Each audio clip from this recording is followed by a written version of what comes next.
in violation of the Prohibition Act. Just remain calm and no one will get hurt.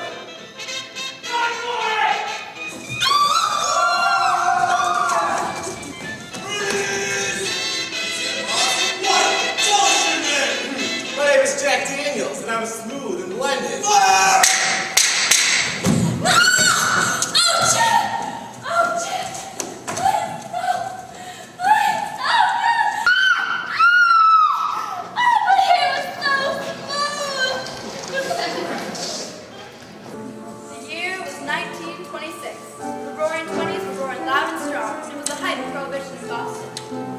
Everywhere had no reason to get up in the morning unless they knew the location of a good speakeasy. Of course, every speakeasy had to have a good supplier, and that's where Jack Upton came in. Jack was a rum runner. His job was to find alcohol wherever he could and to sell it to whoever would buy. To do this, of course, one had to be a man of business, and Jack was. Now, $20 for 2 barrels seems awfully steep. I know that may seem expensive, but you just got to think about what you're paying for. I've got some common Canadian clubs, sure, but this is only the finest in European gin. Here, give it a whirl. Oh, that's terrible. Well, it really is only for the sophisticated tastes. I mean, it is French. I thought they only made wine. Well, you thought wrong, my friend. This is the best, highest quality gin I have ever partaken of. But then again, your tastes aren't so sophisticated as mine. Of course they are. Now that you mention it, it's not half bad. It's good to see that you're a man of taste. Now, how does $20 for 2 barrels sound to you? It sounds great, thanks. No, thank you. Now this might seem like fair dealings to you folks, but what that poor sucker didn't know was that what Jack had just sold him hasn't been anywhere near Europe, unless you count the seawater he used to make it. Hey, quit telling my secrets. Fine, fine. But the truth was, Jack had never made an honest deal. In fact, most of his customers didn't even know his real name was Upton. They all knew him as Jack Bradley. Now, but a few weeks after doing business with that man back there, he has some big news for Jack. I just heard about this new place opening up on the other side of town. Apparently it's going to be one hell of a club, but they don't have a rum runner yet. All they can serve is that near beer crap everybody's got. Why would they have a runner yet? The owner of the place doesn't trust nobody with his business. He wants to make sure he's not getting ripped off. So I figured, with that fancy European gin you've been selling me, you'd be as shoo-in as this guy's runner. I mean, a guy like that's got to have some sophisticated taste. Sounds interesting. You got an address? Yeah, I wrote it down here somewhere. There you go. Alright, thanks. Don't mention it. That same night, Jack hunted down the address.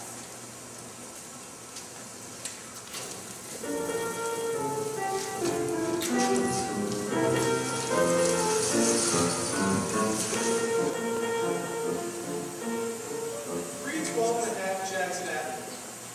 312, 313. Where's 312 and a half? Must be down this alley. Where do you think you're going? Inside. Now we got a membership card, Jermaine. You got a membership card? I'm afraid not. Then you don't get in. Oh, come on, boys. Those are the rules. Alright, alright. Where do I get one of those membership cards? They're inside. Have a nice evening, sir. Just wait a second, gentlemen. What? Listen, I couldn't help but notice you don't have a very large number of clientele in this joint. I suppose you know why that is? No! Well, I think it's because you don't have a good supplier of quality alcoholic beverages. Hey! Down. Yeah, you'll be the wrong people find out what kind of place we're running here. Okay, okay. Well, I happen to be the best supplier of alcoholic beverages in all of Boston. In fact, I am the only supplier that I know of here that sells imported goods of this nature. Nice try, mister. But we know that almost all the suppliers around think they're losing hands. No. I mean imported from a real country. Europe. Europe, eh? Must be some good stuff. You bet it is. And I want to do business with the boss. You want to do business with Louis? If that's the man that owns this establishment, then yes. No. You don't do business with Louis. Louis is business with you. Now scram.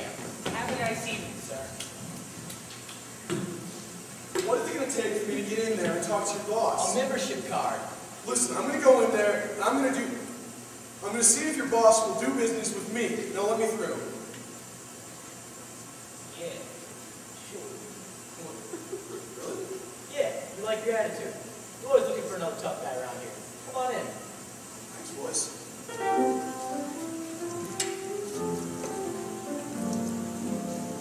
Sir, just get in once you get this. Hey, hey, hey, what do you think you're doing? You're not sick until Louis tells me to sit. Now introduce yourself. Who's Brad? Jack Bradley. This is Louis. Nice to meet you, Louis. You got a last name? Louis does not have a last name. He feels it gives him too much identity and makes him more vulnerable to the authorities. I was asking him, actually. Does he talk? Louis will talk to you when he feels he knows you. Louis' mama taught him not to talk to strangers. Now make your proposition. Listen, I couldn't help but notice you don't have a very large number of clientele in this joint. I suppose you know why that is? You've got a great place here. Nice music, nice atmosphere. What are you missing? Louis says you have 5 seconds to get to the point. I am the best supplier of quality alcoholic beverages in Boston. I want to do business with you. You do not do business with Louis.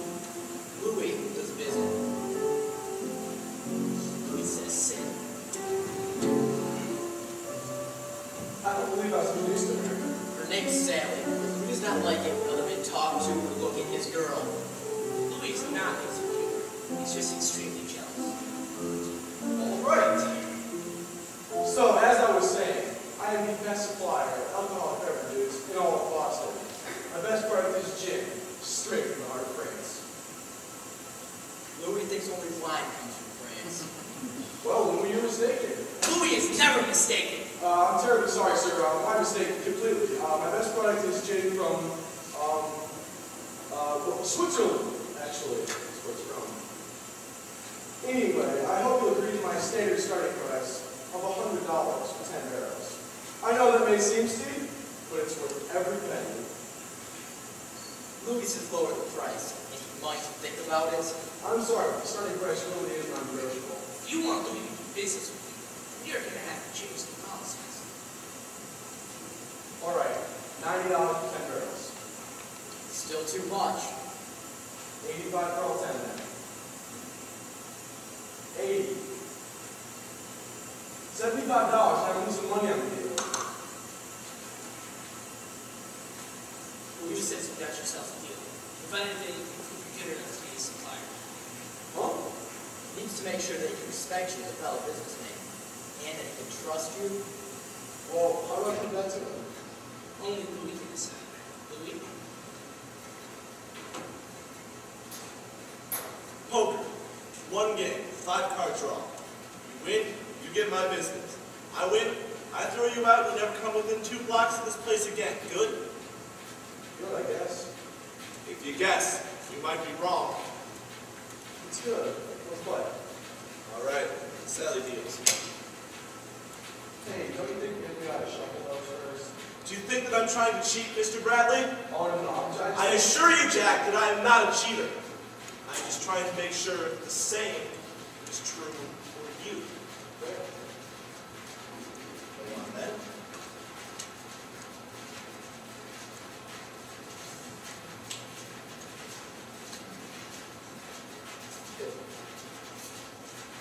Hey, watch it, buddy. Hit. What do you do, me? I'm sorry. Pick that up, pick it up. Sorry. Shut up, pay attention to the game. Come on, play. Play, damn it! Hit. I'll stand. Hit. I fold. You kidding me? I said I fold. I've got nothing. I accept your offer, Jack, and I look forward to doing business with you. You're a good businessman, Jack, and you'll do good work for me. You won. Okay, okay. Thank you very much, sir. Now, I'll need all 10 barrels by this time tomorrow night. Oh, I don't know if I can get it all done tomorrow night without some added cash. The sale is set at 75. If you'll stay there, I'm just saying, it's going to be hard for me to get this all done without some extra incentive. I will pay you $75 for 10 barrels tomorrow night, and that is that.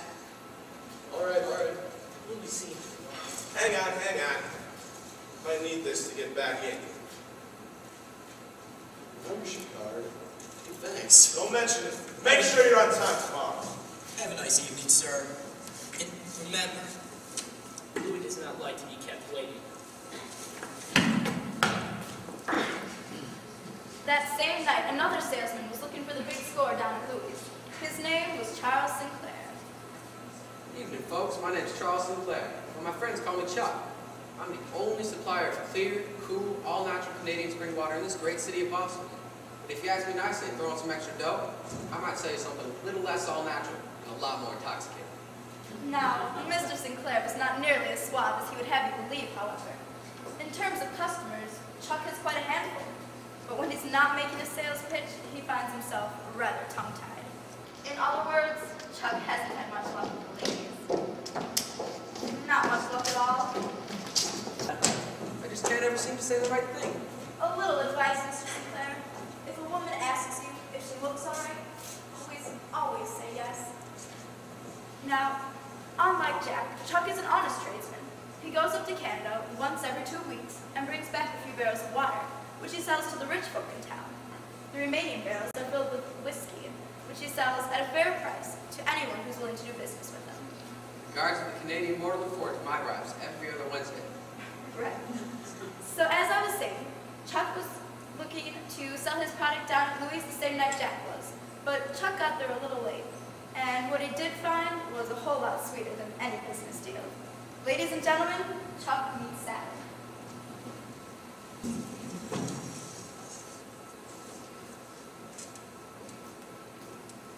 Excuse me, gentlemen.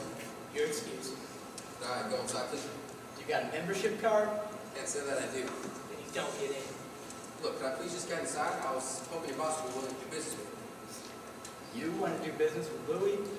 Sorry, Pat, but Louis doesn't do business with losers. Look, here's my business card. Just give it to your boss. I'm sure he's heard of me. Heard about this place with one of his friends. Louis not interested. How do you know unless you ask him? He said Louis not interested. Now get the hell out of our face before I break you.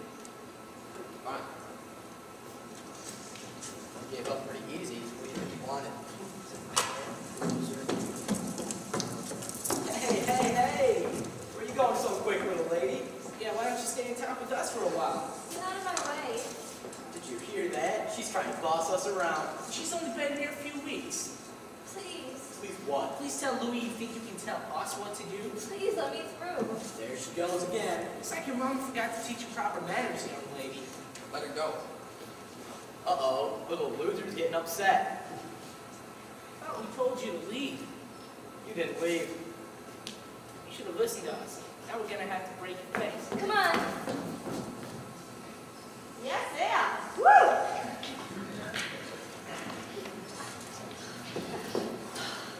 Are they gone? I think so. How is this funny? I guess it's not. It's just that, well, you didn't have to do that. What do you mean? Of course I did. They might hurt you. Listen, you don't hang around Louis for as long as I have without learning how to take care of yourself. Besides, if one of them had even so much as broken one of my nails, Louis would have shot him. What? Louis is protective. Too protective sometimes. Oh, you mean you and Louis? Yeah, me and Louis. Listen, I really do appreciate what you did for me tonight. It was very sweet. Thanks. Don't mention it. And if you ever need anything, just let me know. Actually, I do. You name it. Think that maybe you can get me into that place? Why would a guy like you want to get into a place like Louis? Not for the social atmosphere, I hope. I was actually looking to do some business. What sort of business? I'm a rum runner. Oh, that. You're too late. We had a guy in there just 20 minutes ago and you made a deal with him. Oh. Who was it? I think his name was Bradley. Jack Bradley? Yeah, that was it. Why? He used to supply for my father before he got shut down. My father, that is. He's kept our business running for 3 more years after Prohibition started. Saved me and my family from the streets. Oh. Well, he seemed a little, I don't know, off. How do you mean? Well, for one thing, he had this limp, like he'd just been in a fight. Oh, yeah, that. He's always had that. He got shot by a robber or something. Oh. Well, all the same, he's got Louis' business now, so Louis doesn't need a supplier anymore. You think that maybe I could still do business with him? I know plenty of people have more than one runner. I don't think that's a very good idea. But I'm a great businessman. Really, I am. It's not that. It's just that Louis tends to overreact. If the slightest thing goes wrong with one of his business partners, well, you know, What? bad things tend to happen.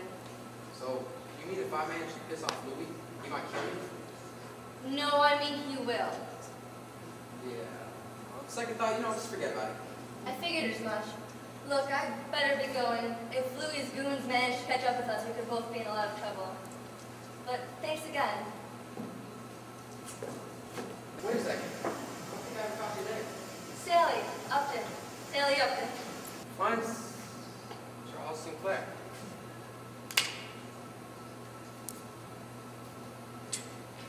Meanwhile, in Philadelphia, Anne Upton was worried sick about her daughter, who had disappeared a few weeks beforehand.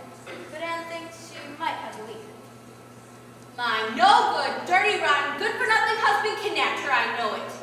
So Anne called up a budget-priced private investigator by the name of Roy Underhill to track down her daughter.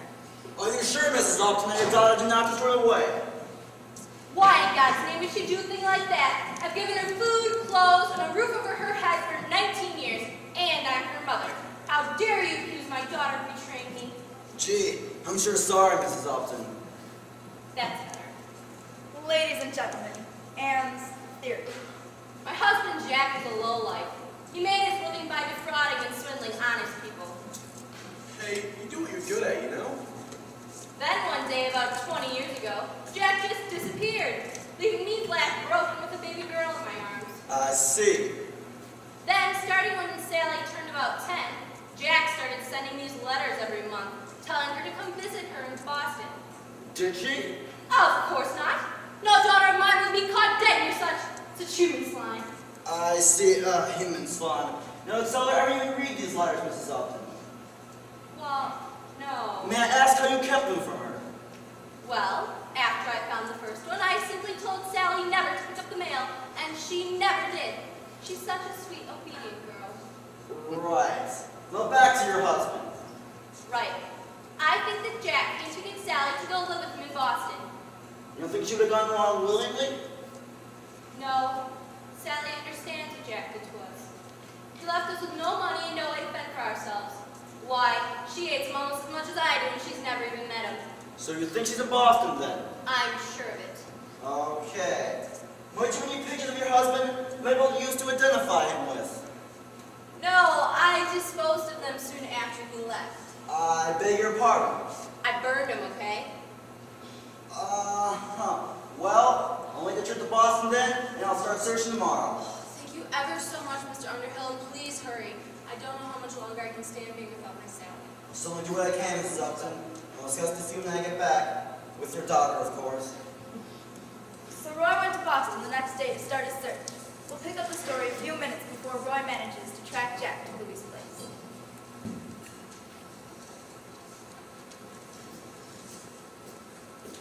Can we help you? Yeah, you can get out of my way. Excuse me? I said you can get out of my way. Oh, sorry, sir. Go right ahead. Thank you. Allow me to introduce myself. My name's Charles Sinclair. How did you get in here? With this, dropped it last night. No, I told you not to come here, especially after last night. I'm not here for Louis' business. Well, what then? You said last night that you would repay me for help. Well, here's what I want. I want to talk with you. Just for a little bit, just for a night. You've got to be kidding. Of course I'm not. Look, I promise we won't get into trouble. I'll just go outside and you can follow me a few minutes later. We can talk here tonight, I suppose. Margaret's here. Who? Margaret, Louis' newest girl. She's still got the sense of novelty around her, so when she's here, he pretty much forgets I exist. Oh. You can't be happy with him, can you? If you're asking if I love him, then no. But he keeps me safe, and he says he might let me tend the bar someday to earn some money of my own. Sounds nice. So I guess you're wondering what a girl like me is doing in a place like this. Would you like to tell me? If I have to talk to you, I might as well make it interesting. I only came here a couple weeks ago.